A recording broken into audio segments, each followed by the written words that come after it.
ତାହା ଶୁଣି ଭୂତ ହେଉଛନ୍ତି ହାଲେଲୁୟା ହାଲେଲୁୟା ତୁମେ ସମୁଦ୍ରକୁ ବିଭକ୍ତ କରିଦେଲ ହାଲେଲୁୟା ପୁରା ଖାଲ ମନ୍ଦାର ପାତ୍ର ଆମେ ଖାଲ କରିଦେବା ଦିବସରେ ମେଘ ରାତ୍ରି ଅଗ୍ନି ସମୟରେ ତୁମେ ପଠାଇ ଆଣିଲ ଓ ପ୍ରଭୁ ଆଉ ସେମାନଙ୍କୁ ମାନ ଦେଇ ତୁମେ ପରିଚାଳିତ କର ହାଲେଲୁୟା ହାଲେଲୁୟା ହାଲେଲୁୟା ହାଲେଲୁୟା ଏ ପ୍ରକାର ତୁମର କାର୍ଯ୍ୟ ହାଲେଲୁୟା ହାଲେଲୁୟା ହାଲେଲୁୟା ପୁରା ଖାଲ ମନ୍ଦା ମାନେ ସଫା କରିଦେବା ହଁ ପ୍ରଭୁ ତୁମ ନାମକୁ ଧନ୍ୟବାଦ ଧନ୍ୟବାଦ ଧନ୍ୟବାଦ ମନୁଷ୍ୟମାନେ ଯଦି ପାପ ପ୍ରତିପୋଷଣ କରିପାରିଥାନ୍ତ hallelujah glory glory glory glory ଯେଉଁ ଅଭିଶାପ ତୁମେ ଆଦମକୁ ଦେଇଥିଲ ପ୍ରଭୁ ଆଉ ସେଇ ଅଭିଶାପକୁ ବୁଝେଇ ଥାଲ ଯେ ତୁମ ଲୋକମାନେ ତୁମ କଥା ମାନିଥାନ୍ତେ ପ୍ରଭୁ ହାଲେଲୁୟା ହାଲେଲୁୟା ହାଲେଲୁୟା ହାଲେଲୁୟା ଆଜି ଭୂମିକୁ କର୍ଷଣ କରି ଓ ପ୍ରଭୁ ଫଳ ଉତ୍ପନ୍ନ କଲେ ମଧ୍ୟ ତା ସମ୍ପୂର୍ଣ୍ଣ ଯଥେଷ୍ଟ ହେଇପାରୁନାହିଁ ଅନେକଙ୍କ ପାଇଁ ପ୍ରଭୁ ହାଲେଲୁୟା ହାଲେଲୁୟା ତୁମେ ଦୟା କରୁଛ ଅନୁଗ୍ରହ କରିଛ ପ୍ରଭୁ ତୁମ ନାମ କୋଟି କୋଟି ଧନ୍ୟବାଦ ଦେଉଛ ହାଲେଲୁୟା ହାଲେଲୁୟା ତୁମେ ଆଜି ଆମକୁ ତୁମର ପରିଚୟ ଦେଇଛ ପ୍ରଭୁ ତୁମ ନାମରେ କୋଟି କୋଟି ଧନ୍ୟବାଦ ଧନ୍ୟବାଦ ଧନ୍ୟବାଦ ତୁମେ ଆମକୁ ଜିହୋବା ପରମେଶ୍ୱର ଦେଇଥିଲ ଓ ପ୍ରଭୁ ତୁମ ନାମ କୋଟି କୋଟି ଧନ୍ୟବାଦ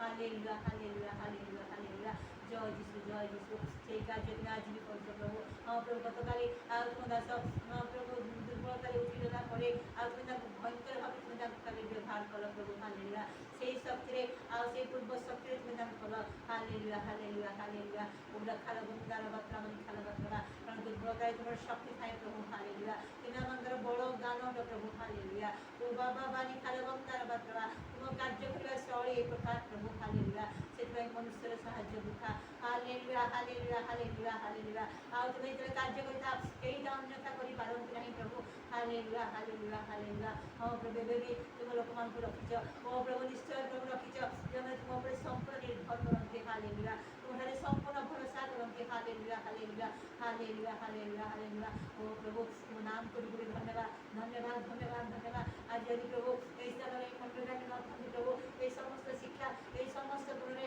ଆମେ ମଧ୍ୟ ପ୍ରଭୁ ଅନୁପ୍ରାଣିତ ହେଇପାରିନଥାନ୍ତୁ ସେଥିପାଇଁ ତୁମ ନାମରେ କୋଟି କୋଟି ଧନ୍ୟବାଦ ଜଗତର ସମସ୍ତ ମଙ୍ଗଳାନ ଅପେକ୍ଷା ତୁମେ ଆମକୁ ତୁମ ମଣ୍ଡଳରେ ସ୍ଥାନ ଦେଇଛ ତୁମର ସତ୍ୟ ସତ୍ୟ ବାକ୍ୟ ଓ ପ୍ରଭୁ ନିରନ୍ତର ତୁମେ ଆମକୁ ଜଣାଉଛ ତୁମର ଉପସ୍ଥିତ ହେଉଛ ତୁମ ପବିତ୍ର ଆତ୍ମାଙ୍କ କାର୍ଯ୍ୟ ତୁମେ ଆମକୁ ସାଧନ କରୁଛ ପ୍ରଭୁ ସେଥିପାଇଁ ତୁମ ନାମ ଧନ୍ୟବାଦ ଧନ୍ୟବାଦ ଧନ୍ୟବାଦ ସେଥିପାଇଁ ପ୍ରଭୁ ଆଜି ଆମଙ୍କର କୌଣସି ବିଷୟରେ ଚିନ୍ତା ନାହିଁ କାରଣ ପ୍ରଭୁ ଜଣେ ଆତ୍ମା ସେଠାରେ ସ୍ୱାଧୀନତା ତୁମେ ପ୍ରଦାନ କରୁଥିବା ପାଇଁ ତୁମ ନାମକୁ ଧନ୍ୟବାଦ ଧନ୍ୟବାଦ ଧନ୍ୟବାଦ ହାଲେଲୁୟା ହାଲେଲୁୟା ହାଲେଲୁୟା ହାଲେଲୁୟା ଜଗତର ସମସ୍ତ ବିଷୟକୁ ଆବର୍ଜନା ତୁମେ ଜ୍ଞାନ କରିବା ପାଇଁ ତୁମେ ପ୍ରତ୍ୟେକଙ୍କୁ ଆମକୁ ଦୟା କରିଛ ଅନୁଗ୍ରହ କରିଛ ପ୍ରଭୁ ସେଥିପାଇଁ ତୁମ ନାମକୁ କୋଟି ଧନ୍ୟବାଦ ଧନ୍ୟବାଦ ଧନ୍ୟବାଦ ହାଲେଲୁୟା ହାଲେଲୁୟା ହାଲେଲୁୟା ହାଲେଲୁୟା ପୁରୀ ଖାଲବା ଇ ଖାଲ ବନ୍ଦାର ବତ୍ରା ମାନେ ଖାଲ ବର ବତ୍ରବା praise the lord praise the lord praise the lord praise the lord praise the lord ପ୍ରଭୁ ମୋ ନିଜକୁ ପ୍ରତ୍ୟେକ ଭୂମିକା ସମର୍ପଣ କରୁଛି ପ୍ରଭୁ ତୁମେ ସବୁ କରିପାର ପ୍ରଭୁ ତୁମର କୌଣସି ସଂକଳ୍ପ ନିବାରଣ କରାଯାଇପାରେ ନାହିଁ ପ୍ରଭୁ ହାଲେଲୁୟା ହାଲେଲୁୟା ତାହା ଏବେ ଜାଣିଥିଲେ ହାଲେଲୁୟା ପୁରା ଖାଲ ବନ୍ଦାର ବତ୍ରା ମାନେ ଖାଲ ବତ୍ର hallelujah hallelujah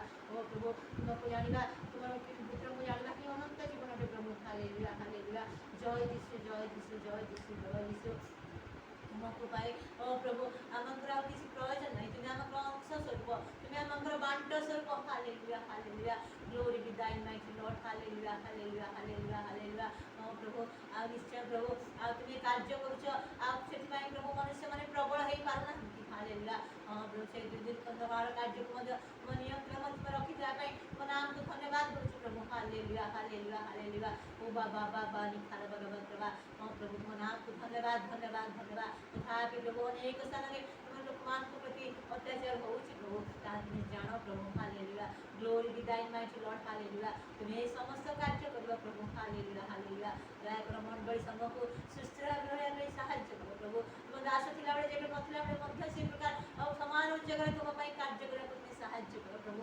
hallelujah hallelujah hallelujah ତୁମ ଦାସକୁ ବଳ ଶକ୍ତି ସ୍ୱାସ୍ଥ୍ୟ ଦେଇ ତୁମେ ଧରକ ବୋଉଙ୍କୁ ବଳ ଶକ୍ତି ସ୍ୱାସ୍ଥ୍ୟ ଦେଇ ତୁମେ ଧରକ ପ୍ରଭୁ ପ୍ରତ୍ୟେକଙ୍କୁ ତୁମେ ଦୟାକର ଅନୁଗ୍ରହ କର ହାଲେଲୁୟା ହାଲେଲୁୟା କାରଣ ପ୍ରଭୁ ପାଉଲ ମଧ୍ୟ ସେଇ ବିଷୟ କହନ୍ତି ଜୀବନ ମରଣ ବିଷୟରେ ହାଲେଲୁୟା ହଁ ପ୍ରଭୁ ମୃତ୍ୟୁ ହେଲେ ତ ତୁମ ପାଖରେ ନିଶ୍ଚୟ ରହିବ ମାତ୍ର ବଞ୍ଚିଥିଲେ ତୁମର କାର୍ଯ୍ୟ କରିବ ପ୍ରଭୁ ସେଇ ପ୍ରକାର ଭାବରେ ତୁମ ଦାସଙ୍କୁ ଆଉ ପ୍ରଭୁ ତୁମେ ସମ୍ପୂର୍ଣ୍ଣ ଭାବରେ ଆଉ ତୁମେ ବ୍ୟବହାର କର hallelujah glory be thy mighty lord hallelujah କୌଣସି ବିଷୟ ପ୍ରଭୁ ଆଉ ତୁମ ପ୍ରେମର ତାକୁ ବିଚ୍ଛିନ୍ନ କରିନାହିଁ ଏପର୍ଯ୍ୟନ୍ତ ବୋଲି ତୁମ ନାମ ଧନ୍ୟବାଦ शेष पर्यंत से समान साक्ष्य रखा पाए तुम्हें तांको साहाय्य कर हालेलुया हालेलुया हमको प्रत्येक को दया कर प्रभु प्रत्येक विश्वास दया कर प्रभु अनुग्रह कर दुर्बल दया कर शक्ति दियो प्रभु हालेलुया आमे जहाँ किसी आज पर्यंत करिछु प्रभु ताहा आमे निज पई करिछु प्रभु तुम पई सेमती किछि भी करना प्रभु तुम हमको क्षमा करो तथापि आमे क्लांत हो जाओ केते कथा कहि दो प्रभु तुम सेवा को आसला बेले मध्य हालेलुया क्षमा करो प्रभु हालेलुया कारण हमकर लाभ निमंते जहाँ किछि प्रभु हमको ଲାଭ ନିମନ୍ତେ ତାହା ଆମେ କରୁଅଛୁ ନିଜର ସ୍ୱାର୍ଥ ପାଇଁ। Hallelujah hallelujah. ପ୍ରଭୁ ତୁମେ ଦୟା କର, ତୁମେ ଦୟା କର, ଅନୁଗ୍ରହ କର, ତୁମେ ବଞ୍ଚାଇଛ ପ୍ରଭୁ, ବଳ ଶକ୍ତି ଶ୍ୱାସ ଦେଇଅଛ ବୋଲି ଆମେ ଦୌଡ଼ି ଆସୁଛୁ ପ୍ରଭୁ। ତୁମ ନାମକୁ କୋଟି କୋଟି ଧନ୍ୟବାଦ ଧନ୍ୟବାଦ ଧନ୍ୟବାଦ। ତାହା ବୁଝିବା ପାଇଁ ମନ ତୁମେ ଆମକୁ ପ୍ରଦାନ କର। Hallelujah. Glory to thy mighty lord. Hallelujah hallelujah. Glory glory hosanna hosanna. ପ୍ରଭୁ ରାଜ୍ୟ ଦେଶବାସୀ ପାଇଁ ମଧ୍ୟ ପ୍ରାର୍ଥନା କରୁଛୁ ପ୍ରଭୁ। ସମସ୍ତ ବିଜାତୀୟମାନଙ୍କ ପ୍ରତି ମଧ୍ୟ ତୁମର ତ ଅନୁଗ୍ରହ ଅଛି, ସେମାନେ ମଧ୍ୟ ତୁମଠାରେ ଭରସା କରିପାରିବେ। ବାକ୍ୟରେ ଲେଖା ଅଛି ପ୍ରଭୁ ତୁମେ ସମସ୍ତଙ୍କୁ ଅନୁଗ୍ରହ କର। ହାଲେଲୁୟା। ହଁ ପ୍ରଭୁ, ଅନେକ ଜଣ ଏପର୍ଯ୍ୟନ୍ତ ବାହାରିଲେଣି ପ୍ରଭୁ, ଯେଉଁମାନେ ତୁମକୁ ବିଶ୍ୱାସ କରନ୍ତି କିନ୍ତୁ ସେମାନେ ସାକ୍ଷାତ ଗ୍ରହଣ କରିପାରୁନାହାନ୍ତି ଅନେକ କାରଣବଶତଃ।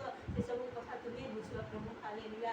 ଓ ବାବା ବାନି ଖାଲବମ ଡାଲବା ପ୍ରଭା ସେରିନା ଦିଦି ମଧ୍ୟ ସେପରି ଯାଇଛନ୍ତି ପ୍ରଭୁ। ଏ ସମୟରେ ସେ ଅନେକ ଜଣଙ୍କୁ ପ୍ରଭୁ ତୁମ ଆଡ଼କୁ ସେ ଆକର୍ଷଣ କଲେଣି। ଯେଉଁ କାର୍ଯ୍ୟରେ ଯାଇଛନ୍ତି ଉତ୍ତରାର୍ଥାଇ କରିବା ପାଇଁ ତୁମେ ତାଙ୍କୁ ସାହାଯ୍ୟ କର ପ୍ରଭୁ, ଅନୁଗ୍ରହ କର। ବିଶେଷ କରି ପ୍ରଭୁ ତୁମେ ଆମମାନଙ୍କୁ ମଧ୍ୟ ସଦୃପ କର, ଯେପରି ଯାହାକୁ ଯେଉଁ ସ୍ଥାନରେ ରଖିଛ ପ୍ରଭୁ ପ୍ରସ୍ତୁତକୁ ସାହାଯ୍ୟ କର। Glory glory hosanna ହୋସାନା ହୋସାନା। ଜୟ ଯୀଶୁ ଜୟ ଯୀଶୁ ଜୟ ଯୀଶୁ ଜୟ ଯୀଶୁ।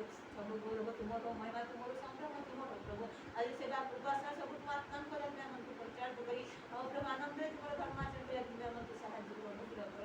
এই সমস্ত নিবেদন প্রার্থনা করে প্রভু যিশুর নামে আমেন।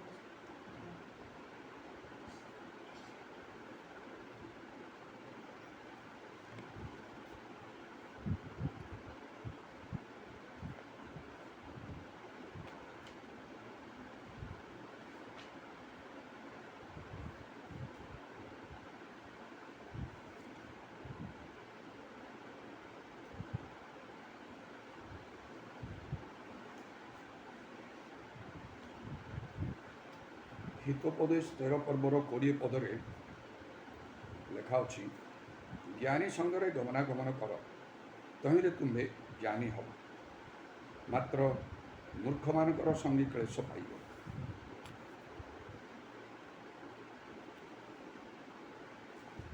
ମନୁଷ୍ୟମାନଙ୍କ ପାଇଁ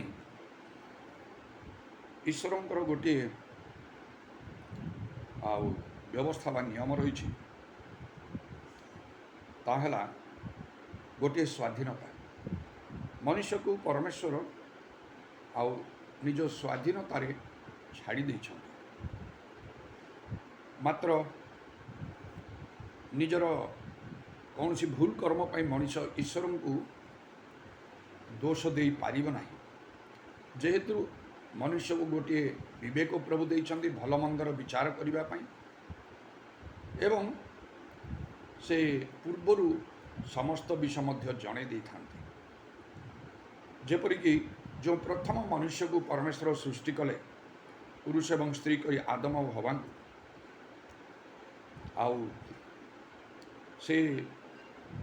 ସେମାନଙ୍କୁ ଭଲ ଭାବରେ ସେମାନଙ୍କୁ କହିଥିଲେ ସେମାନେ ଉଦ୍ୟାନର ସବୁ ବୃକ୍ଷର ଫଳ ସ୍ୱଚ୍ଛନ୍ଦ ଭାବରେ ଖାଇପାରିବେ, ମାତ୍ର ସତ୍ ଜ୍ଞାନଦାୟକ ବୃକ୍ଷର ଫଳ ଖାଇବେନି, ଯେଉଁଦିନ ଖାଇବ ତମାନେ ସେଇଦିନ ମରିବ। ତେଣୁ ଏପରି ପରମେଶ୍ୱର କହିଦେଇଥିଲେ। ସେହିପରି ଭାବରେ ସେ ପୂର୍ବରୁ ମଧ୍ୟ ସତର୍କ କରିଥାନ୍ତି। ଆଜି ଆମମାନଙ୍କୁ ଏବଂ ସମସ୍ତ ମାନବ ଜାତିକୁ ପ୍ରଭୁ ତାଙ୍କର ବାକ୍ୟ ଦେଇଛନ୍ତି। ଅନେକ ପୁସ୍ତକ ମଣିଷ ପଢ଼ୁଛି, ଅନେକ ଜାଗତିକ ଜ୍ଞାନ ଲାଭ କରିବା ପାଇଁ କେତେ ପରିଶ୍ରମ କରୁଛି ଅନେକ ପୁସ୍ତକ ପଢ଼ି, କିନ୍ତୁ ପ୍ରଭୁଙ୍କର ବାକ୍ୟ ଧର୍ମଶାସ୍ତ୍ରକୁ ଅଧ୍ୟୟନ କରିବାରେ ଅନେକଙ୍କର ଇଚ୍ଛା ନାହିଁ, ଶୁଣିବାରେ ଅନେକଙ୍କର ଇଚ୍ଛା ନାହିଁ। ସେଥିପାଇଁ ସେମାନେ ଦାୟୀ। ଯେତେବେଳେ ବିଭିନ୍ନ ପ୍ରକାର ଆଶ୍ଚର୍ଯ୍ୟ କର୍ମ ପ୍ରଭୁ ତାଙ୍କ ଲୋକମାନଙ୍କ ଦ୍ୱାରା ସାଧନ କରୁଛନ୍ତି, ସେତେବେଳେ ପ୍ରକୃତିରେ ମଣିଷମାନେ ଚିନ୍ତା କରିବା କଥା ଏସବୁ କେମିତି ହେଉଛି। ଚିନ୍ତା କରିବା କଥା। ଗୋଟିଏ ସମୟରେ ମୋ ଭିତରେ ମଧ୍ୟ ଯେମିତି ଚିନ୍ତା ଆସିଲା ଯେ ଗୋଟିଏ ଦିନ ତ ନିଶ୍ଚୟ ଜଗତରୁ ଚାଲିଯିବାକୁ ହେବ। ଜନ୍ମ ଯେପରି ବାସ୍ତବ, ମରଣ ମଧ୍ୟ ସେପରି ବାସ୍ତବ। ତାପରେ କ'ଣ ହେବ? ଈଶ୍ୱର ବୋଲି ସତରେ କ'ଣ କେହି ଅଛନ୍ତି କି? ବିଭିନ୍ନ ବ୍ୟକ୍ତିଙ୍କୁ ତ ଲୋକମାନେ ଈଶ୍ୱର ବୋଲି ମାନନ୍ତି, ତେବେ କ'ଣ ସତରେ ଈଶ୍ୱର ଅନେକ ନା ଏକ ଅଛନ୍ତି? ସେ ଏକ କିଏ? ମୁଁ କ'ଣ ତାଙ୍କୁ ଠିକ୍ ଭାବରେ ଜାଣିଛି? এই ଚିନ୍ତା ମୋ ଭିତରକୁ ଆସିଲା। ଏପରି ଚିନ୍ତା ପ୍ରତ୍ୟେକଙ୍କ ଭିତରକୁ ଆସିବା କଥା। ସମସ୍ତେ ଜାଣନ୍ତି ଦିନେ ଜନ୍ମ ହୋଇଛନ୍ତି, ମାନେ ଦିନେ ପ୍ରତ୍ୟେକ ମଣିଷ ମୃତ୍ୟୁବରଣ କରିବେ, କିନ୍ତୁ ତାହା ଇଚ୍ଛା ନାହିଁ। ଜଗତର ସୁଖାଭିଳାଷରେ ଜୀବନ କାଟିବା ପାଇଁ ହିଁ ସେମାନଙ୍କର ଇଚ୍ଛା। ତେଣୁ ପ୍ରଭୁ ଯେଉଁ ବିବେଚନା କରିବା ପାଇଁ ଯେଉଁ ଶକ୍ତି ଦେଇଛନ୍ତି, ବିବେକ ଦେଇଛନ୍ତି, ତାକୁ ମନୁଷ୍ୟମାନେ ଯେତେବେଳେ ବ୍ୟବହାର ନ କରନ୍ତି, ସେଥିପାଇଁ ନିଜେ ସେମାନେ ଦାୟୀ ହେବେ, ଈଶ୍ୱର ଦାୟୀ ହୋଇପାରିବେ ନାହିଁ। ତଥାପି ବିଶେଷ କରି ପ୍ରଭୁଙ୍କ ଲୋକମାନଙ୍କ ପାଇଁ ମଧ୍ୟ ଏବଂ ପ୍ରତ୍ୟେକ ମନୁଷ୍ୟ ପାଇଁ ମଧ୍ୟ ଗୋଟିଏ ବିଷୟ ଜରୁରୀ, ଆଉ ନିଜର ସେହି ସ୍ୱାଧୀନତାକୁ ଆମେ ଯେପରି ଠିକ୍ ଭାବରେ ବ୍ୟବହାର କରିପାରୁ, ସୁଯୋଗର ସଦ୍ବ୍ୟବହାର କରିପାରୁ, ଆଉ ବିଶେଷ କରି କିପରି ଲୋକମାନଙ୍କର ସହିତରେ ଆମମାନଙ୍କର ସହଭାଗିତା ବା ସମ୍ପର୍କ ରହିବ, ବିଶେଷ କରି ଆଉ ଗୋଟିଏ କ୍ଲୋଜ୍ କଣ୍ଟାକ୍ଟ, ଆଉ ବିଶେଷ ଭାବରେ ଆଉ ଅତି ଘନିଷ୍ଠ ସମ୍ପର୍କ କାହା ସହିତ ଆମେ ରଖିପାରିବା, ସେହି ବିଷୟରେ ଧର୍ମଶାସ୍ତ୍ର ଆଉ କିଛି ବିଷୟ ଏଇଠି ପ୍ରକାଶ କରୁଛି। ଜ୍ଞାନୀମାନଙ୍କ ସଙ୍ଗରେ ଗମନାଗମନ କର, ତାହେଲେ ତୁମେ ଜ୍ଞାନୀ ହେବ, ମାତ୍ର ମୂର୍ଖମାନଙ୍କର ସଙ୍ଗୀ ଆଉ ସେ କ'ଣ ନା କ୍ଲେଶ ପାଇବ। ଆମକୁ ଚିନ୍ତା କରିବାକୁ ହେବ, ଆମେ ଜ୍ଞାନୀମାନଙ୍କ ସହିତ ମିଶିବା ନା ମୂର୍ଖମାନଙ୍କ ସହିତ ମିଶିବା। ତା'ର ଅର୍ଥ ଏହା ନାହିଁ ଯେ ଜ୍ଞାନୀ ଯେଉଁମାନେ କେବଳ ସେ ଲୋକମାନେ ଭଲ ଲୋକମାନଙ୍କ ସଙ୍ଗେ ଆମେ ମିଶିବା, ମୂର୍ଖ ଯେଉଁମାନେ ଭଲ ଲୋକ ନୁହନ୍ତି ସେମାନଙ୍କ ସଙ୍ଗେ ଆଦୌ ମିଶିବାନି। ଏପରି ତ କରିହେବନି ଜଗତରେ ଥିବା ପର୍ଯ୍ୟନ୍ତ। ଆଉ ମାତ୍ର ଅନେକ ସମୟରେ ସେ ଦୁଷ୍ଟ ଲୋକମାନେ, ଯେଉଁମାନେ ଠିକ୍ ଲୋକ ନୁହନ୍ତି, ଯେଉଁମାନେ ପ୍ରଭୁଙ୍କ ଲୋକ ନୁହନ୍ତି, ସେମାନଙ୍କ ସହିତ ମଧ୍ୟ ଆମମାନଙ୍କୁ ମିଶିବାକୁ ପଡ଼ିଥାଏ, ନଚେତ୍ ଜଗତରେ ଆମେ ଚଳିପାରିବା ନାହିଁ। ଅନେକ କାର୍ଯ୍ୟ କରିପାରିବା। ଗୋଟେ କାର୍ଯ୍ୟକ୍ଷେତ୍ରକୁ ଗଲେ ସେଠି ଭଲ ମନ୍ଦ ସବୁ ଲୋକମାନେ ଥାଆନ୍ତି। ତେଣୁ ବହୁତ ସାବଧାନର ସହିତ ଏ କାର୍ଯ୍ୟ ଆମମାନଙ୍କୁ କରିବାକୁ ହେବ। ସେଇ ଦୁଷ୍ଟ ଲୋକମାନେ, ଯେଉଁମାନେ ଠିକ୍ ଲୋକ ନାହାନ୍ତି, ଯେଉଁମାନେ ପ୍ରଭୁଙ୍କ ଲୋକମାନେ ନାହାନ୍ତି, ସେମାନଙ୍କ ସହିତ ଆମେ କେବଳ କର୍ତ୍ତବ୍ୟ ସାଧନ କରିପାରିବା। ଯେତିକି ଆବଶ୍ୟକ ସେତିକି, ସେମାନଙ୍କ ସହିତ ଆମମାନଙ୍କର ଘନିଷ୍ଠ ସମ୍ପର୍କ ରହିପାରିବ ନାହିଁ। ତେଣୁ ବାଇବେଲରେ ଲେଖା ଅଛି ମଧ୍ୟ, ଅବିଶ୍ୱାସୀମାନଙ୍କ ସହିତ ଅସମାନ ରୂପେ ଯୋଚା ଯାଉନାହିଁ, ସେମାନଙ୍କ ଠାରୁ ବାହାରି ଆସ, ତାହେଲେ ଆମେ ତୁମକୁ ଗ୍ରହଣ କରିବା, ଆମେ ତୁମର ପିତା ହେବା, ତୁମେ ଆମର ପୁତ୍ର କନ୍ୟା ହେବ, ଏହା ସର୍ବଶକ୍ତିମାନ ପରମେଶ୍ୱର କହନ୍ତି ବୋଲି ବାଇବେଲରେ ଆଉ ଯେଉଁ ଲେଖା ଅଛି। ଆଉ ଦ୍ୱିତୀୟ କରନ୍ଥିରେ ସ୍ପଷ୍ଟ ରୂପେ ଏଇ ଯେଉଁ ବିଷୟଟି ଲେଖା ଅଛି, ତଦନୁସାରେ ଆମମାନଙ୍କୁ କାର୍ଯ୍ୟ କରିବା ଦରକାର। ଆଉ ତାହେଲେ ଦ୍ୱିତୀୟ କରନ୍ଥୀୟ 6 ପର୍ବର 14 ପଦରୁ ତା'ର ଶେଷ 18 ପଦ ପର୍ଯ୍ୟନ୍ତ ଏ ବିଶେଷ କଥା ଲେଖା ହେଇଛି। ତେଣୁ ଆମମାନେ ଆଉ ଯେତେବେଳେ ଲୋକମାନଙ୍କର ସଂସ୍ପର୍ଶରେ ଆସୁ, ସେମାନଙ୍କ ସହିତ ଆମେ ମିଶିଯାଉ, ତା'ର ଗୋଟିଏ ପ୍ରଭାବ ରହିଛି। ଯେଉଁମାନଙ୍କ ସହିତ ଆମେ ମିଶୁ, ଭଲ ଲୋକମାନଙ୍କ ସହିତରେ ମିଶିଲେ ସେମାନଙ୍କର ଭଲ ପ୍ରଭାବ ବି ପଡ଼ିବ। ଖରାପ ଲୋକମାନଙ୍କ ସହିତ ମିଶିଲେ, ଯେଉଁମାନେ ଠିକ୍ ଲୋକ ନାହାନ୍ତି, ସେମାନଙ୍କର ପ୍ରଭାବ ହିଁ ଆମମାନଙ୍କ ଉପରେ ପଡ଼ିବ। ଆଉ ଏ ଗଭୀର ସତ୍ୟକୁ ଆମମାନଙ୍କୁ ବୁଝିବା ଦରକାର, ଯେପରି ଆମର ଧର୍ମ ଜୀବନରେ ଆମେ ସ୍ଥିର ହୋଇକି ରହିପାରିବା, ଆମେ ସ୍ଥାୟୀ ହୋଇକି ରହିପାରିବା। କାରଣ ଆମମାନଙ୍କୁ ଶେଷ ପର୍ଯ୍ୟନ୍ତ ଧୈର୍ଯ୍ୟ ଧରି ରହି ପରିତ୍ରାଣ ପାଇବାକୁ ହେବ। ମରଣ ପର୍ଯ୍ୟନ୍ତ ବିଶ୍ୱସ୍ତ ରହି ଜୀବନ ରୂପ ମୁକୁଟ ଆମମାନଙ୍କୁ ପ୍ରାପ୍ତ ହେବାକୁ ହେବ। এই କଥା ଆମେ ହାଲୁକା ଭାବରେ ନେଇପାରିବା ନାହିଁ। ନହେଲେ କ'ଣ ଲେଖା ହେଲା ନା, ସେ ଜ୍ଞାନୀ ସଙ୍ଗରେ ଗମନାଗମନ କଲେ ତ ତୁମେ ଜ୍ଞାନୀ ହେବ, ମୂର୍ଖମାନଙ୍କ ସଙ୍ଗେ କ୍ଲେଶ ପାଇବ, ଆମମାନଙ୍କ ଜୀବନରେ କ୍ଲେଶ ଆସିବ। ଜଣେ ମହାନ ପ୍ରଭୁଙ୍କ ଲୋକ ବିଷୟରେ ଚିନ୍ତା କଲେ ଏଇ କଥା ସ୍ପଷ୍ଟ ହୋଇଯିବ। ସେ ହେଉଛନ୍ତି ସାମସନ୍, ଜଣେ ବିଚାରକର୍ତ୍ତା ଇସ୍ରାଏଲର। ଆଉ ପ୍ରଭୁ ତାଙ୍କୁ ଉଠେଇଲେ, ଆଉ କିପରି ପରମେଶ୍ୱରଙ୍କର ଆତ୍ମା ତାଙ୍କୁ ଆକ୍ରାନ୍ତ କରୁଥିଲେ, ତାଙ୍କ ପିତାମାତାଙ୍କୁ ପ୍ରଭୁଙ୍କର ଦୂତ ଦର୍ଶନ ଦ୍ୱାରା ତାଙ୍କୁ କଥା କହିଥିଲେ। ଆଉ ଏହିପରି ସେ ଉଠିଲେ, କାର୍ଯ୍ୟ କଲେ, ବିଶେଷ କାର୍ଯ୍ୟ ହେଲା। ମାତ୍ର ଶେଷରେ ସେ କ୍ଲେଶ ପାଇଲେ। ତାଙ୍କୁ ବେଡ଼ିରେ ବାନ୍ଧିକି ନେଇଗଲେ ଫଲିଷ୍ଟିୟମାନେ, ତାଙ୍କର ଚକ୍ଷୁ ଦୁଇଟି ଉପାଡ଼ି ଦେଲେ। ସେଇଟା କେତେ କଷ୍ଟ ନ ହୋଇଥିବ ଚିନ୍ତା ହିଁ କରିହେବ ନାହିଁ। ଆଉ ତାଙ୍କୁ ନେଇକି କାରାଗାରରେ ରଖିଲେ ଆଉ ସେ କ୍ଲେଶ ପାଇଲେ ସେ ସ୍ଥାନରେ। କାହିଁକି ଏ ବାକ୍ୟ ବିଷୟରେ ସେ ସଚେତନ ହୋଇପାରିଲେ ନାହିଁ। ଆଉ ସେ ଆଉ ତାଙ୍କଠାରେ ଯେଉଁ ଶକ୍ତି ଦେଖାଯାଉଥିଲା ହୁଏତ ତାର ଉପରେ ସେ ନିର୍ଭର ରଖିଲେ। ତେଣୁ ଯେତେବେଳେ ଅବିଶ୍ୱାସୀମାନଙ୍କ ସହିତ ଆଉ ସେ ସମୟ କାଟିଲେ, ଆଉ ସେ ବିଶେଷ କରି ସେଇ ସ୍ତ୍ରୀ ଲୋକମାନଙ୍କ ସହିତ ଏପରିକି ଗୋଟିଏ ବେଶ୍ୟା ସହିତ ମଧ୍ୟ ଯେତେବେଳେ ସେ ସମୟ କାଟିଲେ, ଆଉ ସେ ତାହା ହିଁ ତାଙ୍କ ପାଇଁ ହାନ୍ଦ ହୋଇଗଲା।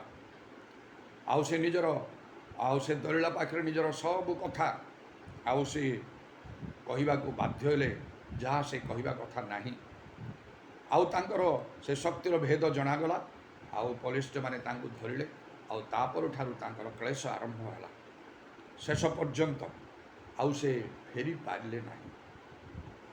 ଆମେ ଭାବୁ ହଁ ପ୍ରଭୁ କ୍ଷମା କରନ୍ତି, ସବୁ ପ୍ରଭୁ କରିଦିଅନ୍ତି, ଏପରି ଚିନ୍ତା କରିବାଟା ଠିକ୍ ନାହିଁ।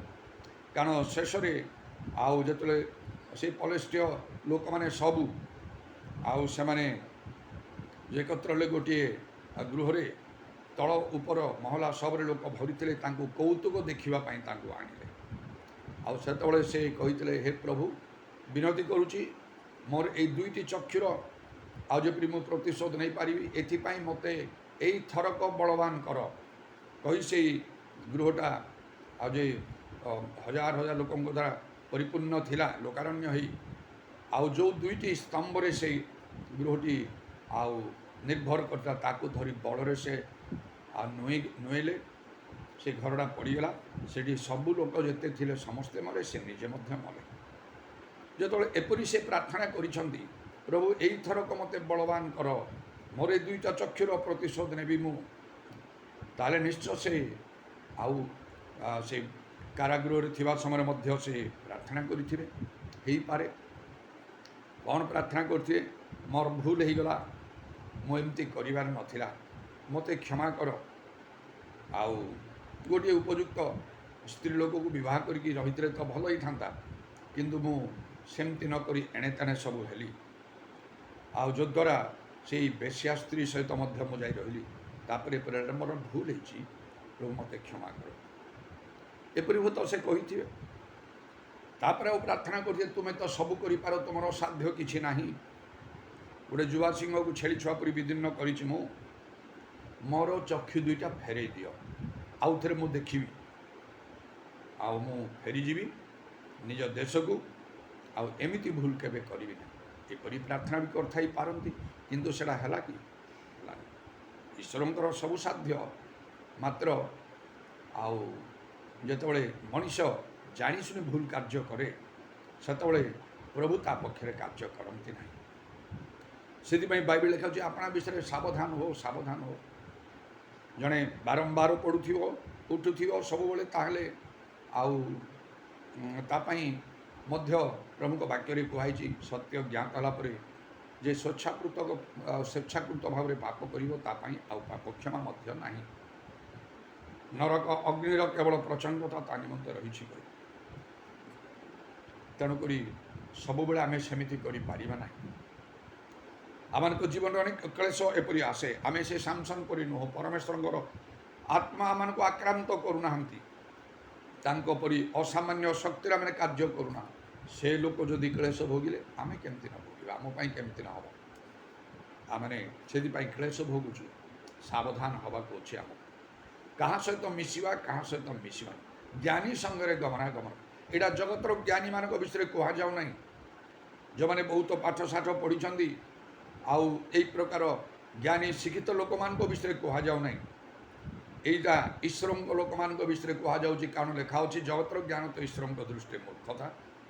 ମାତ୍ର ଯେ ସଦାପ୍ରଭୁଙ୍କୁ ଭୟ କରେ, ଆଉ ବା ସଦାପ୍ରଭୁ ବିଷୟକ ଭୟ ଜ୍ଞାନର ଆରମ୍ଭ, କୁକ୍ରିୟା ତ୍ୟାଗ, ବୁଦ୍ଧି, ସର୍ବଶକ୍ତିମାନଙ୍କ ବିଷୟକ ଆଉ ଜ୍ଞାନ ହେଉଛି ସୁବିବେଚନା, ଏପରି ଲେଖା ହେଉଛି।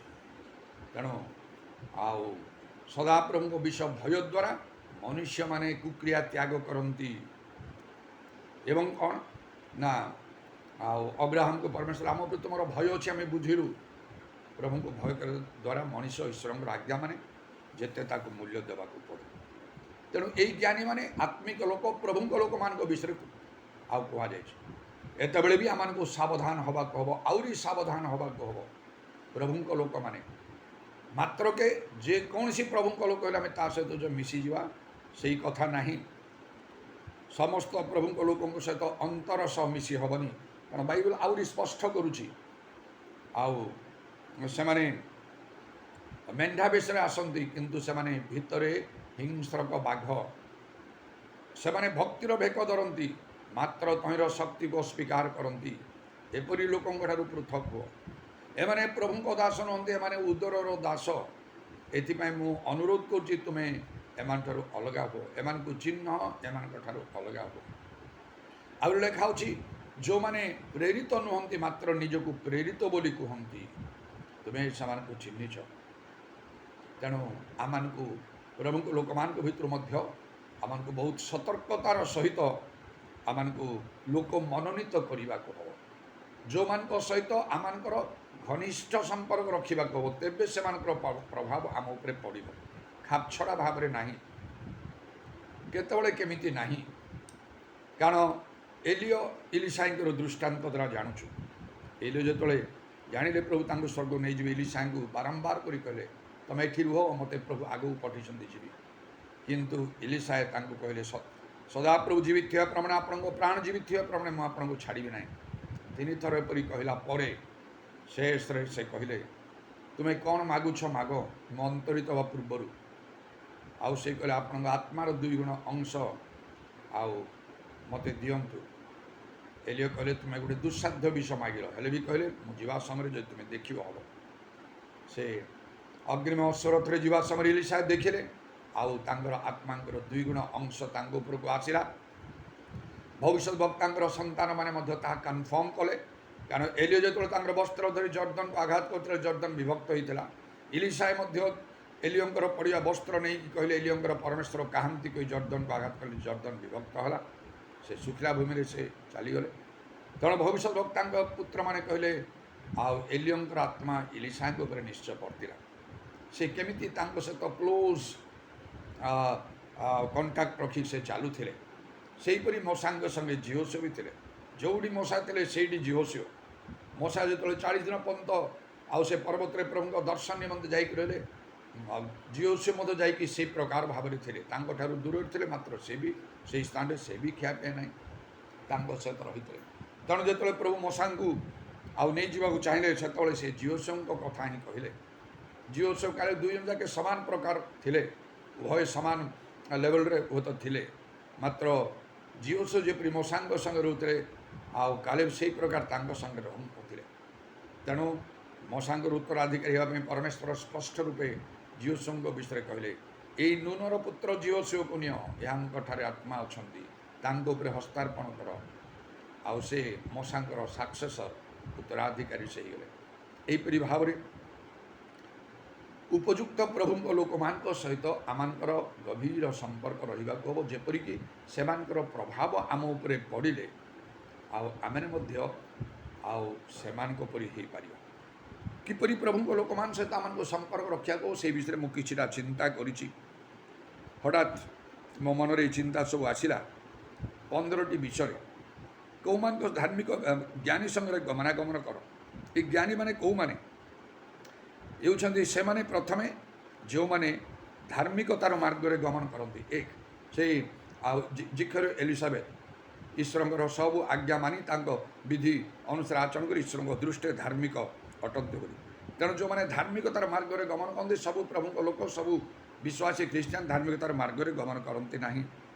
2ରେ ଯେଉଁମାନେ ଈଶ୍ୱରଙ୍କୁ ପ୍ରେମ କରନ୍ତି, ଅନେକ ଈଶ୍ୱରଙ୍କୁ ନାହିଁ, ଜଗତକୁ ପ୍ରେମ କରନ୍ତି, ନିଜକୁ ପ୍ରେମ କରନ୍ତି, ନିଜ ପରିବାରକୁ ପ୍ରେମ କରନ୍ତି, କିନ୍ତୁ ସମସ୍ତ ଜଣ, ସମସ୍ତ ପ୍ରାଣ, ସମସ୍ତ ମନ, ସମସ୍ତ ଶକ୍ତି ଦେଇ ଈଶ୍ୱରଙ୍କୁ ପ୍ରେମ କରିବା ବିଷୟରେ ଲେଖା ଅଛି।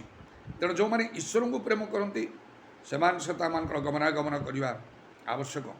ଯେଉଁମାନେ ବିଶ୍ୱାସରେ ଚାଲନ୍ତି, ଆମେ ଜାଣୁ ଯେ ବାଇବେଲ ଲେଖା ହେଉଛି, ଆଉ ଯେ ବିଶ୍ୱାସ କରେ ସେ ଈଶ୍ୱରଙ୍କର ମହିମା ଦେଖିବ। ବିଶ୍ୱାସ ଦ୍ୱାରା ବହୁତ ଆମମାନଙ୍କର ଲାଭ ଆଉ ହେଇଥାଏ। ଆଉ ସେ ବିଶ୍ୱାସ ବିନା ମାନେ ଆଉ ଈଶ୍ୱରଙ୍କୁ ଆମେ ସନ୍ତୁଷ୍ଟ କରିପାରିବା ନାହିଁ। ସମସ୍ତେ ବିଶ୍ୱାସରେ ଚାଲନ୍ତି ନାହିଁ, ମାତ୍ର ଯେଉଁମାନେ ପ୍ରକୃତରେ ବିଶ୍ୱାସରେ ପ୍ରଭୁଙ୍କ ଉପରେ ନିର୍ଭର ରଖି ଚାଲନ୍ତି ସେମାନଙ୍କ ସହିତ ଆମମାନଙ୍କୁ ଗମନାଗମନ କରିବାକୁ ହେବ, ସେମାନଙ୍କ ସହିତ ଆମମାନଙ୍କର ଗଭୀର ସମ୍ପର୍କ ସ୍ଥାପନ କରିବାକୁ ହେବ। ଯେଉଁମାନେ ସତ୍ୟ ଉପାସନା କରନ୍ତି, ଅନେକ ଆଜି ପ୍ରଭୁଙ୍କ ଲୋକମାନେ ଖ୍ରୀଷ୍ଟିଆନମାନେ ଅଛନ୍ତି ଉପାସନା ମଧ୍ୟ ସତ୍ୟ ଉପାସନା କରନ୍ତି ନାହିଁ, ଆତ୍ମା ସତ୍ୟରେ ଯାହା ଈଶ୍ୱର ଚାହାନ୍ତି। ତେଣୁ ଆଉ ଏଇଟା କରିବା ଆବଶ୍ୟକ। ଏପରି ମୋ ଜୀବନରେ ମଧ୍ୟ ପରିବର୍ତ୍ତନ ହେଲା ଯେତେବେଳେ ମୁଁ ସତ୍ୟ ଜାଣିବା ପାଇଁ ଚାହିଁଲି, ପବିତ୍ର ଆତ୍ମାର ପ୍ରାପ୍ତ ହେବା ପାଇଁ ଚାହିଁଲି, ଆଉ ମୁଁ ତାହା ଯେତେବେଳେ ସଫଳ ହେଲା, ଆଉ ତାପରେ ମୁଁ ପୂର୍ବେ ଯେଉଁମାନଙ୍କ ସହିତ ମୋର ସମ୍ପର୍କ ଥିଲା ସେଇଟା ଛିନ୍ନ ହୋଇଗଲା ସବୁବେଳ ପାଇଁ। ଯେଉଁ ଲୋକମାନଙ୍କୁ କେବେ ମୁଁ ଜାଣିନାହିଁ ସେ ଲୋକମାନଙ୍କ ସହିତ ମୋର ସମ୍ପର୍କ ବଢ଼ିଲା, ସେମାନଙ୍କ ସହିତ ହିଁ ପ୍ରଭୁଙ୍କର ସେବା କରିବାକୁ ମୁଁ ପସନ୍ଦ କଲି। ଆଜି ପର୍ଯ୍ୟନ୍ତ ମଧ୍ୟ ମୁଁ କରିକି ଆସୁଛି। ଆଉ ଏଇଟା ପ୍ରଭୁ ଚାହାନ୍ତି ସମସ୍ତ ବିଷୟ ଏପରି ଲୋକମାନଙ୍କ ସହିତ ଆମମାନଙ୍କୁ ପ୍ରଭୁଙ୍କର ସେବା କରିବା ଦରକାର, ଯେଉଁମାନେ ଆଶ୍ଚର୍ଯ୍ୟ କର୍ମ ସାଧନ କରନ୍ତି। ଆଉ ଯେଉଁମାନେ ପ୍ରକୃତରେ ପ୍ରଭୁଙ୍କ ଲୋକ ନହେଲେ ସେ ଆଶ୍ଚର୍ଯ୍ୟ କର୍ମ ସାଧିତ ହୋଇପାରିବ ନାହିଁ। କାରଣ ସେଦିନ ନିକୋଦେମ ଯୀଶୁଙ୍କୁ କହିଲେ ଈଶ୍ୱର ଆପଣଙ୍କ ସଙ୍ଗରେ ନଥିଲେ ଏସବୁ ଆଶ୍ଚର୍ଯ୍ୟ କର୍ମ ଆପଣ କରିପାରିନଥାନ୍ତେ।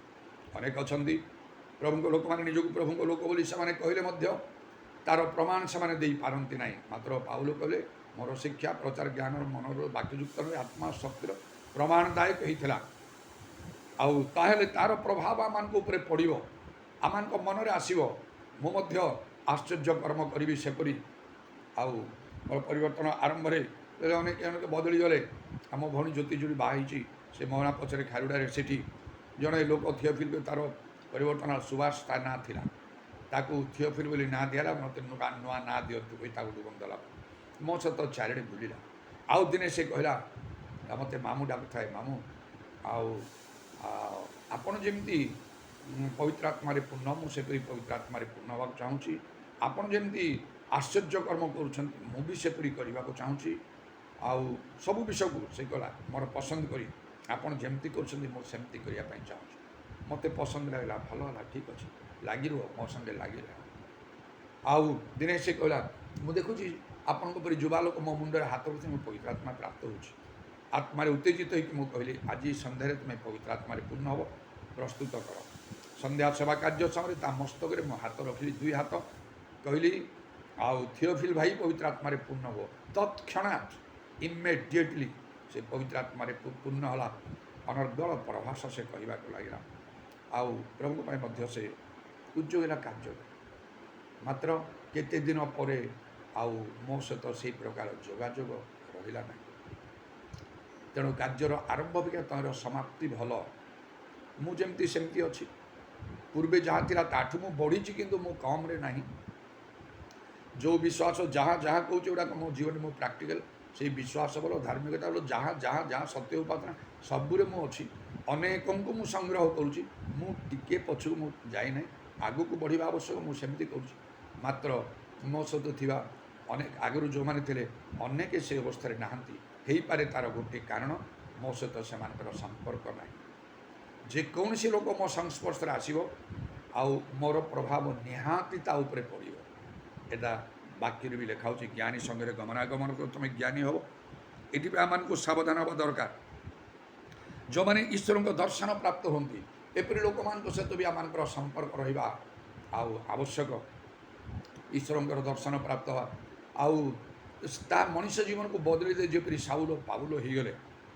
ଅନେକ କଥା କହନ୍ତି, ଅନେକ ପ୍ରକାର କାର୍ଯ୍ୟ, ମାତ୍ର ପ୍ରଭୁଙ୍କ ସହିତ ସେମାନଙ୍କର ସେହି ପ୍ରକାର ବ୍ୟକ୍ତିଗତ ସମ୍ପର୍କ ନାହିଁ। ଯେତେବେଳେ ମୋ ଜୀବନ ପରିବର୍ତ୍ତନ ଆରମ୍ଭରେ ଜଣେ ବିଜାତୀୟ ଲୋକ କିପରି ଯୀଶୁଙ୍କ ଦର୍ଶନ ପାଇକି ସେ ଆଉ ସୁଇସାଇଡ଼୍ କରିବା ପାଇଁ ଯାଉଥିଲା, ସେଥିରୁ ସେ ରକ୍ଷା ପାଇଲା ଆଉ ସେ ବଦଳିଲା। ଏହି କଥା ମୋ ଜୀବନ ଉପରେ ବହୁତ ପ୍ରଭାବ ପକାଇଲା। ଆଉ ମୁଁ ବଦଳିଗଲି। ମୁଁ କାହିଁକି ସେମିତି ନ ହେବି? ଏପରି ଲୋକମାନଙ୍କ ସହିତ ଏମାନେ ହେଉଛନ୍ତି ଜ୍ଞାନୀ ପ୍ରଭୁଙ୍କ ଲୋକମାନେ, ଯେଉଁମାନଙ୍କୁ ପ୍ରଭୁ ଜ୍ଞାନୀ ବୋଲି କହନ୍ତି। ଜଗତ ଜ୍ଞାନକୁ ତା ମୂର୍ଖତା ବୋଲି କୁହାଯାଏ। ତାପରେ ଯେଉଁମାନେ ପ୍ରେରିତିକ ଶିକ୍ଷା ମାନନ୍ତି, ବାଇବେଲ ଲେଖା ହେଉଛି ଯେ ପ୍ରେରିତିକ ଶିକ୍ଷାରେ ସବାଇତାର ଟ୍ୟାଙ୍ଗା ପ୍ରାର୍ଥନା ନିବିଷ୍ଟ ଭାବରେ ସେମାନେ ରହିଲେ। ପ୍ରେରିତ ପ୍ରଭୁଙ୍କର ଆହ୍ୱାନ ପ୍ରାପ୍ତ ମନୋନୀତ ଅଭିଷିକ୍ତ ଲୋକମାନଙ୍କର ଶିକ୍ଷା। ଅନେକ ଶିକ୍ଷା ଦିଅନ୍ତି ବାଇବେଲ ଖୋଲିକି, ମାତ୍ର ସତ୍ୟ ଶିକ୍ଷା ଦେଇପାରନ୍ତି ନାହିଁ। ଲେଖା ଅଛି ସେମାନେ ସତ୍ୟ ବାକ୍ୟ କହିପାରନ୍ତି ନାହିଁ, ଶ୍ରୁତି ମଧୁର କଥା କହନ୍ତି। ତେଣୁ ପ୍ରେରିତ ପ୍ରଭୁଙ୍କର ଆହ୍ୱାନ ପ୍ରାପ୍ତ ଅଭିଷିକ୍ତ ଲୋକମାନଙ୍କର ଶିକ୍ଷା ଯାହା ଯଥାର୍ଥ ଥିବ, ସେହିପରି ଯେଉଁମାନେ ମାନନ୍ତି ସେହି ଶିକ୍ଷା ସେମାନଙ୍କ ସହିତ ଆମର ସମ୍ପର୍କ ରକ୍ଷା କରୁ। ତେଣୁ ମୋତେ ଯେତେବେଳେ ପ୍ରଭୁ ଯୀଶୁ ସ୍ୱପ୍ନ ଦର୍ଶନରେ କଥା କହିଲା ଭାବରେ ଶିକ୍ଷା ହେଉଥିଲା ପ୍ରେରିତିକ ଶିକ୍ଷା ବୋଲି ମୁଁ ଜାଣିନଥିଲି। ଆପୋଷ୍ଟୋଲିକ ଡକ୍ଟ୍ରିନ୍ ମୁଁ ଶୁଣିଲି ପ୍ରଥମେ, ବାଇବେଲର କଥା ବୋଲି ଜାଣିଲି, ମନ ପ୍ରାଣ ଲଗେଇଦେଲି। ଯେତେବେଳେ ମୁଁ ଥରେ ବାପ୍ଟିଷ୍ଟ ଚର୍ଚ୍ଚ କଟକରେ ଗଲି ଆଉ ମୋତେ ସାଟିସ୍ଫାଇଡ଼ ଲାଗିଲାନି। କହିଲେ କେଉଁଠି ମୁଁ ପାଇବି ସବୁ ପବିତ୍ର ଆତ୍ମାରେ ପୂର୍ଣ୍ଣ ହୋଇ ପ୍ରଭୁଙ୍କର ସେବା କରିବେ? ଆପଣ ପେଣ୍ଟିକଷ୍ଟ ଚର୍ଚ୍ଚ ଯାଆନ୍ତୁ। ମୁଁ ବ୍ୟାକୁଳ ଅଧୀରରେ ପେଣ୍ଟିକଷ୍ଟ ଚର୍ଚ୍ଚ କେଉଁଠି ଅଛି? ତତ୍କ୍ଷଣାତ୍ ପ୍ରଭୁ ମୋତେ ସେଇ ସ୍ଥାନରେ ହିଁ କିଛି ଲୋକଙ୍କୁ ମୋତେ ଆଣି ଯୋଗାଇ ଦେଲେ। ଆଉ ସେ କହିଲେ, ଜଣେ କହିଲେ ମୁଁ ଆପଣଙ୍କୁ ନେଇଯିବି। ସେ ପୁଣି ସେ ଆମମାନଙ୍କର ଗଜପତି ପାର୍ଲାଖେମୁଣ୍ଡି ଏରିଆର ଲୋକ। ବିଭିନ୍ନ ଜାଗାକୁ ନେଲେ, ମାତ୍ର ଗୋଟିଏ ଜାଗାରେ ରହିଲି, ସେଇ church of God in Christ ମକରବାଗରେ ସ୍ଥିର ରହିଲେ। ଆଉ କୌଣସି ପେଣ୍ଟିକଷ୍ଟ ଚର୍ଚ୍ଚ ଗଲିନି। ପେଣ୍ଟିକଷ୍ଟ ଚର୍ଚ୍ଚ ବୋଲି ତ ଗୋଟିଏ ପ୍ରକାର, କିନ୍ତୁ ଦେଖିଲି ଇଏ ଭିନ୍ନ ଭିନ୍ନ ପ୍ରକାର ଶିକ୍ଷା। କେଉଁଠି ଆଉ ଯେଉଁ ଶିକ୍ଷାରେ ଏକଦମ କଡ଼ାକଡ଼ି ହେବା କଥା, ସେଇ ଶିକ୍ଷା ଗୁଡ଼ାକ କେତେ ଜାଗାରେ ପେଣ୍ଟିକଷ୍ଟ ଚର୍ଚ୍ଚରେ ମଧ୍ୟ କଡ଼ାକଡ଼ି ନାହିଁ। ସେ ଭିତର ଜିନିଷ ଗୁଡ଼ାକ ନାହିଁ। ଆତ୍ମାଙ୍କର କାର୍ଯ୍ୟ ଟିକିଏ ଭାବରେ ହେଉଛି, କେଉଁଠି ଟିକେ ଅଧିକ ଭାବରେ ହେଉଛି, କେଉଁଠି ପୁରା ମାତ୍ରାରେ। ଯେଉଁଠି ପୁରା ମାତ୍ରାରେ ଥିବ ମୁଁ ସେଠି ହିଁ କରିବାର ଏଇ ଚିନ୍ତାଧାରା ଥିଲା। 30 କି 60 ଗୁଣ ମୋର ଲକ୍ଷ୍ୟ ନାହିଁ। ମୋର ନିଜର ଧର୍ମ ଜୀବନ, ମୋର ଶିକ୍ଷା ପ୍ରଚାରରେ ମୁଁ 100 ଗୁଣକୁ ଲକ୍ଷ୍ୟ ରଖି କାର୍ଯ୍ୟ କରେ। ମୁଁ ସେମିତି କରିବି ଆଉ ସମସ୍ତେ ସେମିତି କରିବେ, ଏଇଟା ହିଁ ସେ ଲକ୍ଷ୍ୟ ନେଇକି ମୁଁ କାର୍ଯ୍ୟ କରିଥାଏ। ତେଣୁ ଆଉ ଆଜି ପର୍ଯ୍ୟନ୍ତ ସେ ଶିକ୍ଷାରେ ମୁଁ ସ୍ଥିର ହୋଇକି ରହିଲି ଆଉ ଅଛି। ଅନେକଙ୍କୁ ତା ଭିତରକୁ ଆଣୁଛି, ଯେହେତୁ ଆରମ୍ଭରୁ ସେ ପ୍ରେରିତ ଶିକ୍ଷା ଯେଉଁମାନେ ମାନୁଥିଲେ ସେମାନଙ୍କ ସହିତ ମୁଁ ଯେତେବେଳେ ଲାଗି ରହିଗଲି ଅଟଳ ଭାବରେ, ଆଉ ତାହା ଆଉ ଅନ୍ୟଥା ହେଲାନି। ଯେପରିକି ଆମମାନଙ୍କର ମଣ୍ଡଳୀ ଗୁଡ଼ାକରେ ମଧ୍ୟ କହନ୍ତି, ଆଉ କୌଣସି ପ୍ରକାରେ ଆମ ଭିତରକୁ ଆସି କିଏ ଆମକୁ ଶିକ୍ଷାରୁ ଭ୍ରାନ୍ତ କରିବ, ଏଇଟା କେବେ ସମ୍ଭବ ନାହିଁ। ଆପଣଙ୍କ ଦ୍ୱାରା ଯାହା ଆମେ ପାଇଛୁ ସେଇଠୁ ଆମେ କେବେ ଟଳମଳ ହୋଇପାରିବୁନି। ସବୁ ବିଷୟରେ ଆମେ ଜାଣିଛୁ ଆଉ ଏଇଟା ସତ୍ୟ ବୋଲି। କିପରି ପ୍ରଭୁ ଆପଣଙ୍କୁ ଆହ୍ୱାନ କଲେ, କିପରି ଆଶ୍ଚର୍ଯ୍ୟ କର୍ମ ସବୁ କରିଛନ୍ତି, ଆଉ ସତ୍ୟ ବାକ୍ୟ କହୁଛନ୍ତି, ପବିତ୍ର ଆତ୍ମାଙ୍କର କାର୍ଯ୍ୟ କରୁଛନ୍ତି, ବିଶ୍ୱାସ ଅନ୍ୟାନ୍ୟ ଅନେକ ତ୍ୟାଗ ଶୃଙ୍ଖଳା ସବୁର ବିଷୟରେ ଆପଣ ଆଦର୍ଶ ଅଟନ୍ତି। ଏଇଟା ସବୁ ଆମ ଉପରେ ଏମିତି ପ୍ରଭାବ ପକାଇଛି, କେବେ କୌଣସି ଲୋକ ଆମକୁ ଟଳମଳ କରିପାରିବେ। ବାସ୍ ଏପରି ପ୍ରଭାବ ପଡ଼େ ଉପଯୁକ୍ତ ଲୋକମାନଙ୍କର ସଙ୍ଗରେ ଆମମାନେ ରହିଲେ, ଜ୍ଞାନୀ ସଙ୍ଗରେ ଗମନାଗମନ କଲେ। କିଏ ସେ ଜ୍ଞାନୀ ଲୋକମାନେ? ଯେଉଁମାନେ ଆତ୍ମିକ ମନା ଅଟନ୍ତି। ବାଇବେଲ ଲେଖା ହେଉଛି, ଶାରୀରିକ ଭାବ ମୃତ୍ୟୁଜନକ, ମାତ୍ର ଆତ୍ମିକ ଭାବ ଜୀବନ ଶାନ୍ତିଦାୟକ। ଜଗତ ବିଷୟରେ ଚିନ୍ତା, ଭବିଷ୍ୟତ ପାଇଁ ଚିନ୍ତା, ନିଜ ବିଷୟରେ ଚିନ୍ତା, ଈଶ୍ୱରଙ୍କ ରାଜ୍ୟ ଧାର୍ମିକତା ଭିତରେ ଚିନ୍ତା ନାହିଁ। ତେଣୁ ସେପରି ଆତ୍ମିକ ଲୋକମାନଙ୍କର, ଆତ୍ମିକ ମନା ଲୋକମାନଙ୍କ ସହିତ ଆମମାନଙ୍କର ସମ୍ପର୍କର ଆବଶ୍ୟକ। ଯେଉଁମାନେ ଈଶ୍ୱରଙ୍କୁ ଭୟ କରନ୍ତି, ଈଶ୍ୱରଙ୍କର ସେବା ଅନେକ କଲେ ମଧ୍ୟ ଅନେକ ଭୟ କରନ୍ତିନି। ମାତ୍ର ଅବ୍ରାହମ ଯେ ଈଶ୍ୱରଙ୍କୁ ଭୟ କଲେ, ତଦ୍ୱାରା ଏକ ନିଜର ଏକମାତ୍ର ପୁତ୍ରଙ୍କୁ ମଧ୍ୟ ସେ ବଦ୍ଧ କରିବା ପାଇଁ ବା ଉତ୍ସର୍ଗ କରିବା ପାଇଁ ସେ ପ୍ରସ୍ତୁତ ହୋଇଗଲେ। ଈଶ୍ୱରଙ୍କୁ ଭୟ କରିବା ଦ୍ୱାରା ମନୁଷ୍ୟମାନେ କୁକ୍ରିୟା ତ୍ୟାଗ କରନ୍ତି ଲେଖା ହେଉଛି। ତେଣୁ ସେପରି ଲୋକମାନଙ୍କ ସହିତ ଆମମାନଙ୍କର ସମ୍ପର୍କ ରହିବା ଦରକାର। ଜ୍ଞାନୀ ସଙ୍ଗରେ ଗମନାଗମନ କର, ତାହେଲେ ଆମେ ଜ୍ଞାନୀ ହୋଇଯିବା, ଆଉ ଆମ ଜୀବନ ବଦଳିଯିବ। ଯେଉଁମାନେ ପବିତ୍ର ଜୀବନ କାଟନ୍ତି, ଜଗତରେ ଆଉ ଅନେକ ପ୍ରକାର ପାପ ଅଧର୍ମର ବିଷ ସବୁ ରହିଛି, ଅନେକ ଆଉ ସେପରି କରି ନାନା ପ୍ରକାର ଦଣ୍ଡ ଦୁଃଖ କ୍ଲେଶ ଭୋଗିଥାନ୍ତି। ତେଣୁ ଆମେ ସେପରି ଲୋକମାନଙ୍କୁ ମନୋନୀତ କରି ସେମାନଙ୍କ ସହିତ ଆମମାନଙ୍କୁ ରହିବା ଆବଶ୍ୟକ।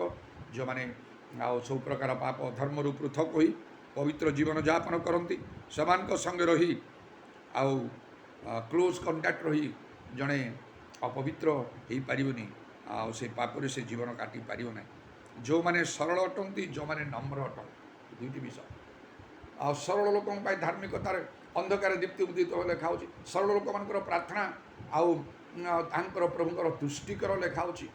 ତେଣୁ ସେଇ ଆଉ ଆୟୁବ ଜଣେ ସିଦ୍ଧ ସରଳ ପରମେଶ୍ୱର ଭୟକାରୀ କୁକ୍ରିୟା ଲୋକ, ତ୍ୟାଗୀ ଲୋକ ଥିଲେ। ସେପରି ଲୋକଙ୍କ ସହିତ ଆମମାନେ ଗମନାଗମନ କଲେ, ତାଙ୍କ ସହିତ ସମ୍ପର୍କ ରଖିଲେ, ଆମମାନେ ମଧ୍ୟ ସେପରି ଆମମାନେ ସରଳ ହୋଇପାରିବା।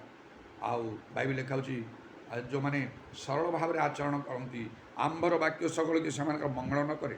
ଯେଉଁମାନେ ନମ୍ର, ପ୍ରଭୁ ଚାହାନ୍ତି ଆଉ କହିଲେ ପ୍ରଭୁ ଯୀଶୁ, ନମ୍ର ଲୋକେ ଧନ୍ୟ, ପୃଥିବୀର ଅଧିକାରୀ ହେବେ। ମୁଁ ମୃଦୁଶୀଳ ନମ୍ର ଚିତ୍ତ।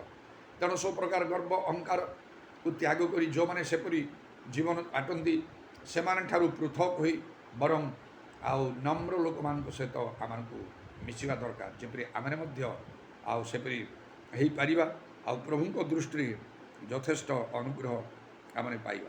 ଯେଉଁମାନେ ସିଦ୍ଧ, ଆଉ ସେ ଦେଖିଲୁ ଯେ ସେ ଧନୀ ଯୁବା ଲୋକ, ସେ ସିଦ୍ଧ ହୋଇପାରିଲାନି। ସେ ସବୁ କିଛି ମାନୁଥିଲା, ମାତ୍ର ଗୋଟିଏ କଥା ମାନିପାରିଲା ନାହିଁ।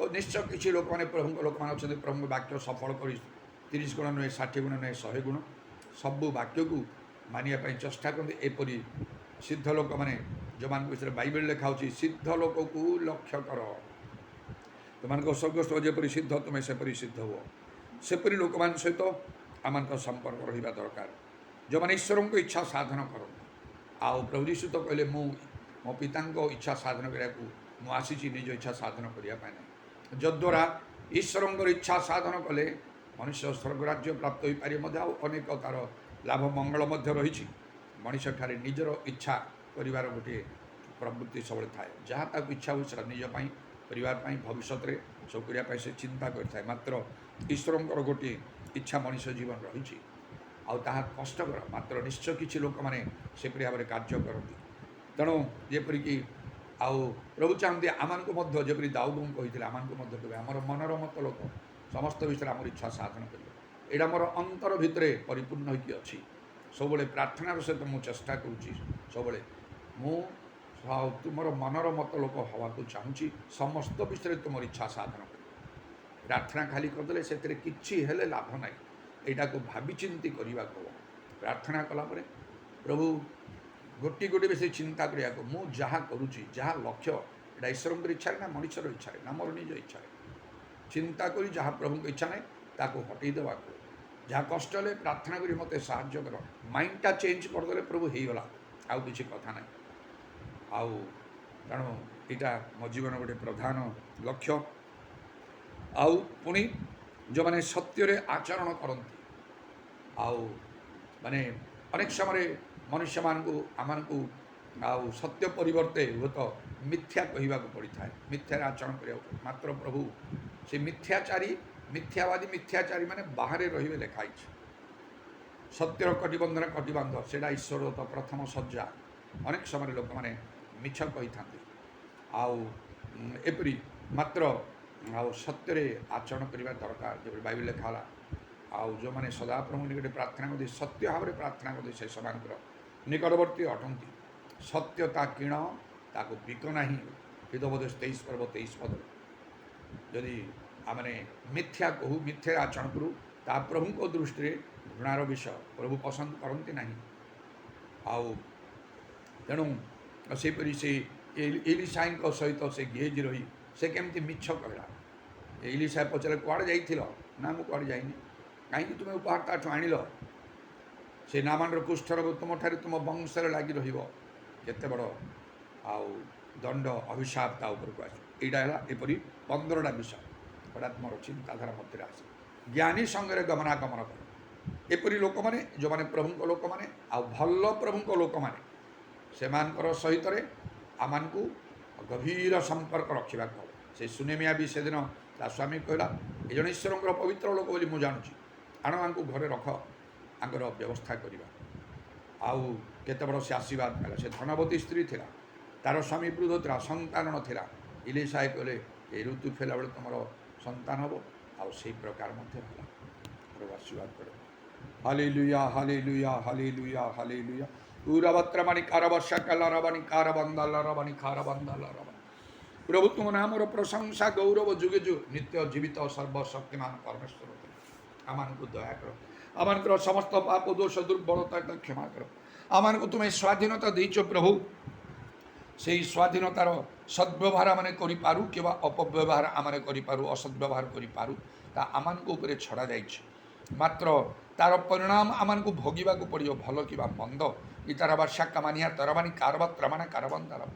जड़े प्रभु लोक किपरि जीवन काटियो किपरि सहभागिता रख क्या सहित तार संपर्क तुम वाक्य आम को से विषय कथा कही आम को प्रत्येक को अनुग्रह कर इधर बात्रमाणी कूर वर्षा काला रवानी खार बंदर समस्त विषय जानी शुणी जदि आमने से आउ प्रभु सामसन परी हो जाओ ताले से जपरी क्लेश भोगिले आम क्लेश भोग आउ प्रभुंर आत्मा सदा प्रभुंर आत्मा आक्रांत करुले मात्र से लोक से स्तर क्लेश पाइले सेहीपरि दाऊदंगर पुत्र सलोमन राजा ऐश्वर्य ज्ञान पूर्ण थे मात्र तांकर मध्य संपर्क ठीक रही मनुष्य मान सहित अनेक विजातीय स्त्री मान से प्रेम कला बह कले से जीवन पतनर कारण है ଉଦାରବାଣୀ ଖାରବା ଶାକାମାନିଆ ତାରାବାଣୀ କାରବତ୍ରମାନା କାରବା ଶାଖାଲାରବା ଆମମାନଙ୍କୁ ତୁମେ ଦୟା କର ପ୍ରଭୁ। ତୁମେ ଏ ଦୃଷ୍ଟାନ୍ତରେ ସେଦିନ କଲ ଯେଉଁ ବିହନ ଆଉ ସେ କଣ୍ଟା ବୁଦାରେ ପଳା ଉଠିଲା ସତ, ମାତ୍ର କଣ୍ଟା ବୁଦା ତାକୁ ଚାପି ଦେବାରୁ ସେ କିଛି ଫଳ ଦେଲା ନାହିଁ। ଭଲ ଭୂମିରେ ଯାହା ପଡ଼ିଲା ତାହା ହିଁ ଫଳ ଫଳିଲା। ଆମମାନଙ୍କୁ ପ୍ରତ୍ୟେକଙ୍କୁ ତୁମେ ଅନୁଗ୍ରହ, ପ୍ରତ୍ୟେକଙ୍କର ସଙ୍ଗରେ ତୁମେ କଥା ଉଦାରବାଣୀ ଖାର ବର୍ଷା କାଳ ଆମମାନଙ୍କର ଭୁଲକୁ ସୁଧାରିବା ପାଇଁ ଆମମାନଙ୍କୁ ସମୟ ତୁମେ ଦେଇଛ, ଯେପରି ଆମେ କ୍ଲେଶ ପାଇବୁ ନାହିଁ, ମାତ୍ର ଆମେ ତୁମଠାରୁ ଦୟା ପ୍ରାପ୍ତ ହେବୁ, ଆଶୀର୍ବାଦ ପ୍ରାପ୍ତ ହେବୁ, ଆମମାନଙ୍କର ମଙ୍ଗଳ ହେବ ଯୀଶୁଙ୍କ ନାମରେ ଦୟା। ଧନ୍ୟବାଦ କରୁଛୁ ଆମମାନଙ୍କର ମଣ୍ଡଳୀ ସବୁରେ, ବିଶେଷ କରି ମୋହନ ଅଞ୍ଚଳରେ ମୁଁ କହିଥିଲି, ଆଉ ସେମାନେ ବିଶେଷ ପ୍ରାର୍ଥନା କରିଛନ୍ତି ମୋ ପାଇଁ, ଆଉ ପ୍ରଭୁ ସେଇ କନ୍ଧମାଳ ପାଇଁ ମୁଁ କହିଥିଲି। ହଁ, ସେମାନେ ମୋ କଥା ଅନୁସାରେ ସେମାନେ ବିଶେଷ ପ୍ରାର୍ଥନା କରୁଛନ୍ତି ଆମର ମଧ୍ୟ, ଏବଂ ମୁଁ ନିଜେ ମଧ୍ୟ ମୋର ଅସୁସ୍ଥତା ଭିତରେ ସୁଦ୍ଧା ହସ୍ତ ଉତ୍ତୋଳନ କରି ମୁଁ ବିଶେଷ ପ୍ରାର୍ଥନା କରୁଥାଏ ପ୍ରଭୁ। ସେମାନଙ୍କ ସହିତ ସେଠିକାର ପାଷ୍ଟରମାନଙ୍କ ସହିତ ଯୋଗାଯୋଗ କରୁଥାଏ। ଆଉ ତୁମେ କାର୍ଯ୍ୟ କରିଛ, ସ୍ୱର୍ଗ କର୍ତ୍ତୃତ୍ୱ କରିଛି, ଏପର୍ଯ୍ୟନ୍ତ କୌଣସି ପ୍ରକାର ଅସୁବିଧା ଘଟି ନାହିଁ। ପୋଲିସ ପ୍ରଶାସନ ସମସ୍ତେ ଏବଂ ଆଉ ସର୍ବସାଧାରଣ ଲୋକମାନେ ମଧ୍ୟ, ଆଉ ସେମାନେ ସମସ୍ତେ ସଚେତନ ଜାଗ୍ରତ ହୋଇଛନ୍ତି, ଯେପରିକି ସେପରି କିଛି ହେବ ନାହିଁ। ଗତକାଲି ଗୋଟିଏ 23 ତାରିଖ ଥିଲା, ଗତକାଲି 25 ତାରିଖ, ସେ ସବୁ କିଛି ନାହିଁ। ଆଜି ଆଉ 26 ତାରିଖ ମଧ୍ୟ ଗୋଟିଏ ଦିନ ଅଛି, ମାତ୍ର ସବୁ ବିଷୟ ତୁମେ ନିୟନ୍ତ୍ରଣ କରିଛ। ମୁଁ କହିଥିଲି ମଧ୍ୟ ଏ ପାଷ୍ଟରଙ୍କୁ ଆଉ ଗୋଟିଏ ଭବିଷ୍ୟତବାଣୀ ସ୍ୱରୂପ, ଯେପରି ଆଉ ସେ ଦଙ୍ଗା ସମୟରେ ହେଇଥିଲା ଏଥର ସେମିତି ହେବ ନାହିଁ। ଆଉ ସେ ଆମେନ୍ କରି କହିଲେ। ପ୍ରଭୁ ତୁମ ନାମକୁ ଧନ୍ୟବାଦ କରୁଛି, ତେଣୁ ସବୁ ବିଷୟ ତୁମେ ନିୟନ୍ତ୍ରଣ କରି ସେମାନଙ୍କୁ ମଧ୍ୟ ତୁମେ ସୁରକ୍ଷା ପ୍ରଦାନ କଲ, ଆଉ ପ୍ରଦାନ କର ମଧ୍ୟ, କାରଣ ସେହି ସ୍ଥାନକୁ ମୋତେ କେତେ ଥର ତୁମେ ଯିବାକୁ ତୁମେ ଦେଇଛ, ସେଥି ନିମନ୍ତେ ହିଁ ମୋ ହୃଦୟ ବ୍ୟାକୁଳ ହୋଇଯାଏ। ମୁଁ ନିଜେ ସେହି ସ୍ଥାନ ସବୁ ଯାଇକି ଦେଖିକି ଆସିଛି। ଇଦା ରବାନୀ କାରାବତ୍ରମାନେ କାରାବର୍ଷା କାଳ ରବାନୀ ଖାରାବନ୍ଦର, ଆଉ ମୋତେ ମଧ୍ୟ ଏପର୍ଯ୍ୟନ୍ତ ସୁସ୍ଥତା ଦେଇକି ଆସିଛ, ଯଦିବା ସମ୍ପୂର୍ଣ୍ଣ ରୂପେ ମୁଁ ସୁସ୍ଥତା ପ୍ରାପ୍ତ ହୋଇନାହିଁ, ଶକ୍ତି ପ୍ରାପ୍ତ ହୋଇନାହିଁ, ଏପର୍ଯ୍ୟନ୍ତ ମୁଁ ବାହାରକୁ ଯାଇନାହିଁ, ଯିବାକୁ ମଧ୍ୟ ସାହସ କରିପାରୁନାହିଁ। ଯେପରି ତୁମ ଇଚ୍ଛା ସେପରି ଭାବରେ କରିବାକୁ ସାହାଯ୍ୟ କର। ତୁମର କଣ୍ଟାବିଧ ପାଦକୁ ପ୍ରଣାମ ଆଉ ଚୁମ୍ବନ କରି ତୁମର ହସ୍ତରେ ଆମମାନଙ୍କର ସରପଣାତ୍ମା ସବୁ ସମର୍ପଣ କରି ଶୁଣିଲ ବୋଲି ଧନ୍ୟବାଦ ଦେଇ ନିତ୍ୟ ଜୀବିତ ପ୍ରଭୁ ଯୀଶୁ ଖ୍ରୀଷ୍ଟଙ୍କ ନାମରେ ପ୍ରାର୍ଥନା କରୁଛି, ଆମେନ୍। ପିତା ଈଶ୍ୱରଙ୍କର ପ୍ରେମ, ପ୍ରଭୁ ଯୀଶୁ ଖ୍ରୀଷ୍ଟଙ୍କର ଅନୁଗ୍ରହ, ପବିତ୍ର ଆତ୍ମାଙ୍କର ସହାୟତା, ପ୍ରଭୁ ଯୀଶୁଙ୍କର ଗୌରବମୟ ପୁନରାଗମନ ପର୍ଯ୍ୟନ୍ତ ଆମ ସମସ୍ତଙ୍କର ସହବର୍ତ୍ତୀ, ଆମେନ୍।